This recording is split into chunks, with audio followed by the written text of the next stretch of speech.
Well, it's official. I have 15 radiation treatments completed, 5 more to go. The all over breast treatments are done. Now this last week is that what they call the boost set of treatments, which will be 5, targeted only to the area where my cancer was located. According to the doctor, most of the skin effects that I am experiencing should not get worse with these last 5 treatments because the radiation is so targeted. It's not touching all of my breast, it's just touching a very small part of it. So he said generally, whatever skin realities are there at the end of the other treatments is what you'll have through the end of everything. So I'm hoping that's the case. When I saw my oncologist on Tuesday, my skin was just basically reddened, not a lot, but some, and there was no itch. And he looked at it and said, "You are doing fantastically well." And I agreed, I was excited. And then came Wednesday. And it's like Wednesday, Thursday, Friday, my last 3 treatments, my skin just got redder and redder, even though I was doing the same things with Cornhuskers as I was doing before. But I decided, because it was at that end of my set of 15 overall treatments, based on what the oncologist said, I decided against using the medicated cream. But as a result, I do have, Cornhuskers has still been great, but I do have pretty good redness. It doesn't hurt, but it does itch. There's a little bit of a rash that I checked with the office, and they assured me that is totally normal. And that's what makes that itchiness, is that rash that goes along with the skin being so irritated by the radiation. So all in all, hydrocortisone cream over the counter works wonders. So honestly, again, nothing to complain about. He assured me, and I'm hoping, that there will be no further substantial amount of redness or skin irritation, rash, etc., taking place during these last 5 treatments. And he said within 4 to 6 weeks after the treatments are done, most people's skin has returned to normal. I have to say, of all of the symptoms skin-wise that I was concerned about and watching for, the one that concerned me the most wasn't actually the burning or reddening or any of the rash and the itching, but it was actually the skin contracture.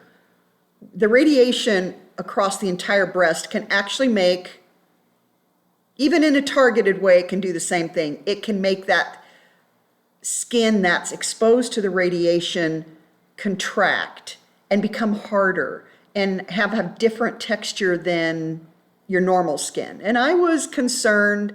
I didn't want to have one side soft and nice and the other side hardened. So that was one thing that I've been watching for, and I am excited to say there's been no change whatsoever in the texture or the feel of my skin. So I am grateful to God for that. I know the skin irritation, rash, itching, it will go away, completely heal after my radiation. I have no doubt about that. And really, it's not that bad. Like I said, hydrocortisone cream, keep the Cornhuskers going. It's doing well. I'm very pleased, very grateful, and particularly about no skin hardening at all. And I am praying through the last 5 treatments there will continue to be no skin hardening or contracture, as the doctors call it, following those. I am still extremely tired. I basically have done nothing this week but rest. I need the Lord so much. I have spent time with Him in His Word, praying for family members and other friends that I have that are going through some serious things right now. A lot of prayer going out for them, and that's been good to be able to have the privilege of being a part of praying for someone else. It's a wonderful thing. So that's all been good, but that's all I've done, and rest. And I tend to get a little frustrated when I can't get the things done on my to-do list, but it was good because the first part of this week, I actually was after I met with my oncologist on Tuesday. Kind of had a heart-to-heart with the Lord, and I had to give up my to-do list. I understand that radiation is my reality, and it's going to have effects on my body. Now, if you're going through radiation or are anticipating radiation, you may not have any of the fatigue. I mean, I'm talking, I can't even get my head off the pillow kind of fatigue. You may not have that at all. The only reason I'm having it so much is I already have health issues that cause fatigue, strong fatigue in my life. They're pre-existing before I ever got cancer, before I ever started radiation. So I just want to encourage you, whoever's listening, if you are facing radiation, not to get worried about me and my symptoms as I'm describing these, because they may very well not be yours at all. Everybody's body's different. Every situation is different. Particularly in this really extreme fatigue I'm dealing with, you may well not have that at all, and I hope that you don't. So that was just a disclaimer there, but that is my experience. I am so tired.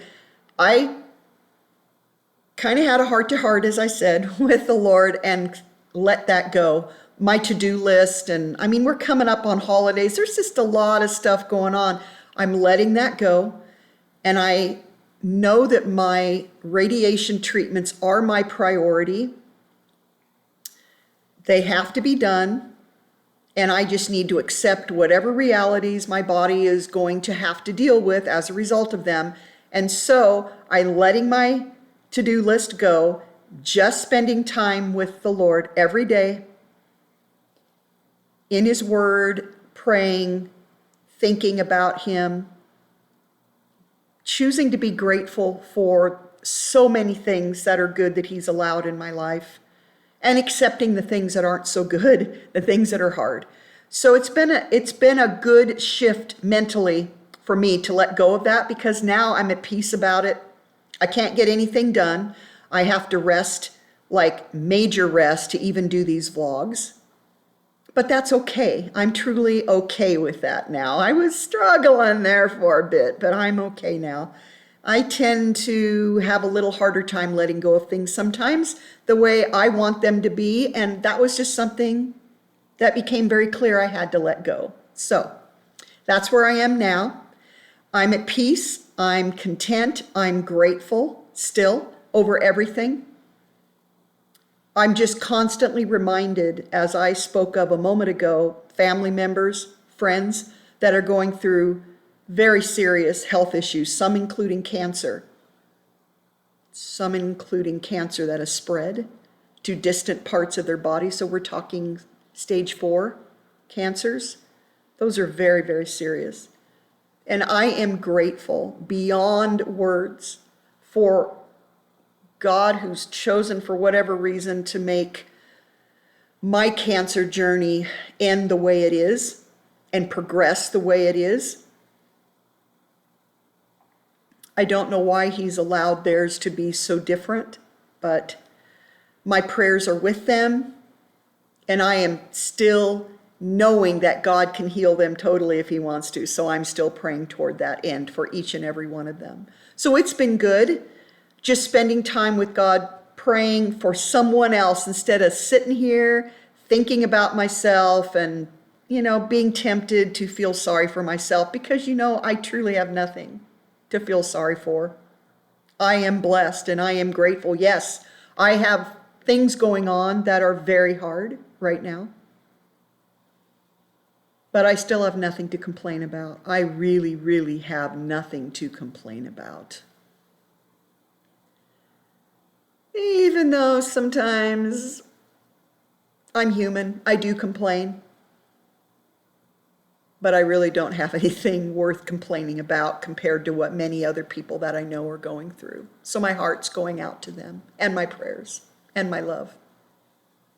As always, I'm grateful for my family that and my church family that has stood behind me, supported me through this entire thing. And I am most of all grateful to God, who continues to give me that internal sense of stability, that Esher that nothing can shake. I am so, so grateful for that. And I'm grateful to all of you that have chosen to watch these vlogs. I hope in some small way, no matter who you are, no matter what you're going through, that you will choose hope today. That's what I want for you. And it is a choice. We can choose to focus on the negative.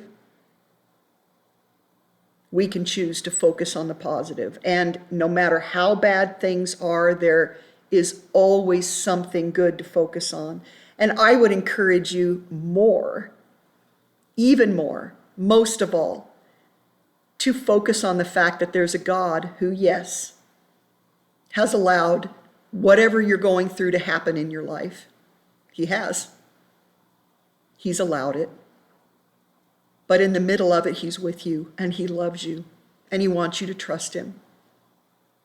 That's what I hope for you, is hope. Hope that's not just based in some, I hope things get better, but hope that's based in the love and faithfulness of a God who will love you no matter what, who will never leave you no matter what. That is my hope and my prayer for each of you. So today, no matter what you're going through, choose hope. It is intangible. You can't taste it, can't touch it, can't smell it. Oh, but you can feel it. Inside, it's this reality that is the game changer. It truly changes everything. So today, choose hope. Until next time.